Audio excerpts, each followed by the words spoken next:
अस्सलाम वालेकुम स्टूडेंट्स, कैसे हैं आप सब। उम्मीद है कि आप तमाम लोग बिल्कुल खैरियत से होंगे इंशाल्लाह।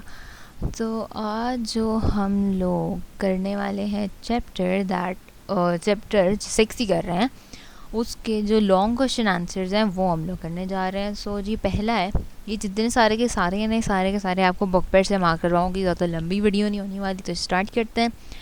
पहला जी, define enzymes and describe their characteristics and specifications. तो आप लोग अपनी बुक पे आ जाएं जी।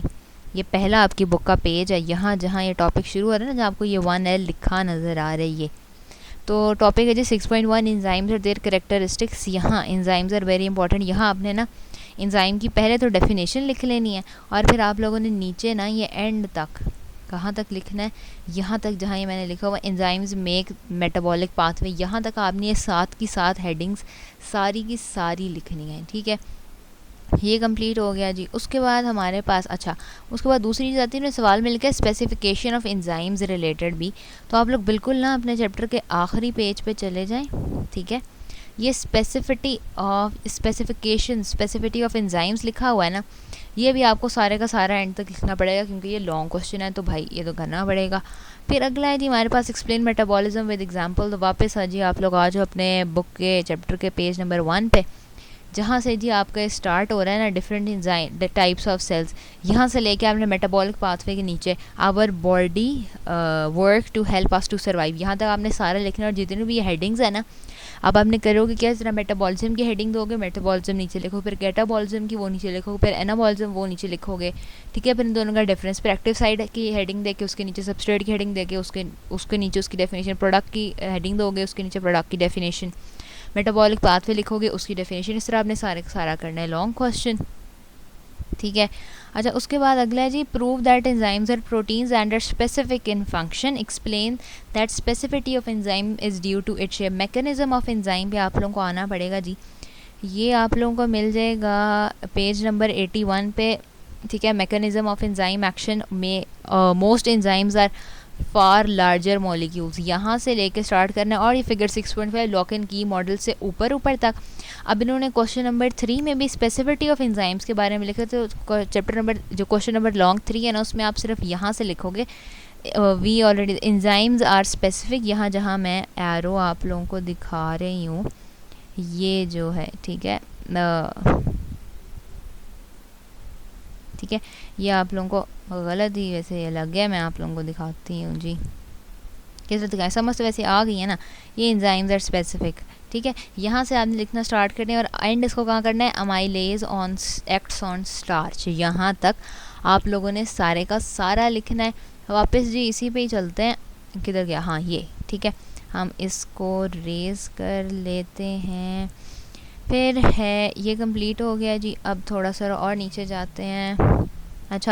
फिर उसमें ना नीचे enzymes are proteins, enzymes are specific, और specificity of enzyme due to shape, इसमें भी आपको वो सब कुछ लिखना पड़ेगा।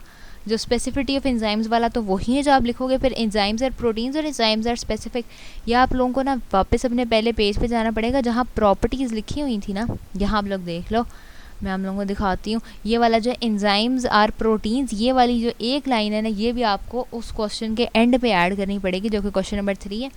फिर क्वेश्चन नंबर लॉन्ग 4 है जी, डिस्क्राइब दैट एंजाइम्स रिक्वायर को फैक्टर। तो हमने ये डिस्क्राइब करना है, तो आप इसी पे पेज नंबर 80 पे जी, ये है एंजाइम्स रिक्वायर को फैक्टर। ये मैनी एंजाइम से लेके ना ये regulation of enzyme production and activity से ऊपर तक, जहाँ को एंजाइम है और वाइटमिन ए लिखा हुआ है ना, यहाँ तक आपने सारे का सारा लॉन्ग क्वेश्चन नंबर 4 में आ जाएगा।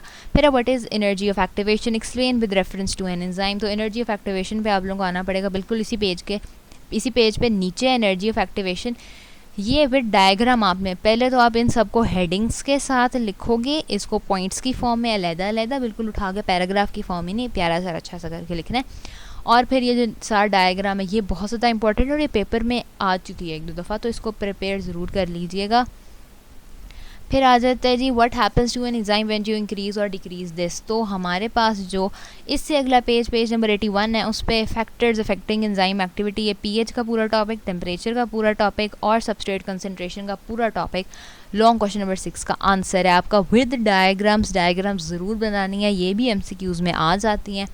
फिर है ओनली द रिलेटेड की model, only the related key can open the lock. How this fact is true for enzyme explain with examples, तो इसमें हमारे पास दो ही हैं, लॉक इन की मॉडल है और डैनियल कॉशलैंड का इंड्यूस फिट मॉडल है। ये आपने दोनों के दोनों लिखने हैं। मैं आपको दिखा देती हूँ कहाँ से है ये, यहाँ से। मैं आप लोगों को पेज नंबर बता दूँ, पेज नंबर 82 है जी, lock and key model M L Fisher का। ये नीचे इसकी डायग्राम है, ये वाली आप लोगों ने ये बनानी है, और फिर induced fit model specificity of enzyme से ऊपर तक। तो जी आज के लेक्चर में हम लोगों ने कंप्लीट कर लिया है अपना जो था चैप्टर नंबर 6 एंजाइम्स। अगले लेक्चर में हम लोग मिलेंगे चैप्टर नंबर 7 के साथ।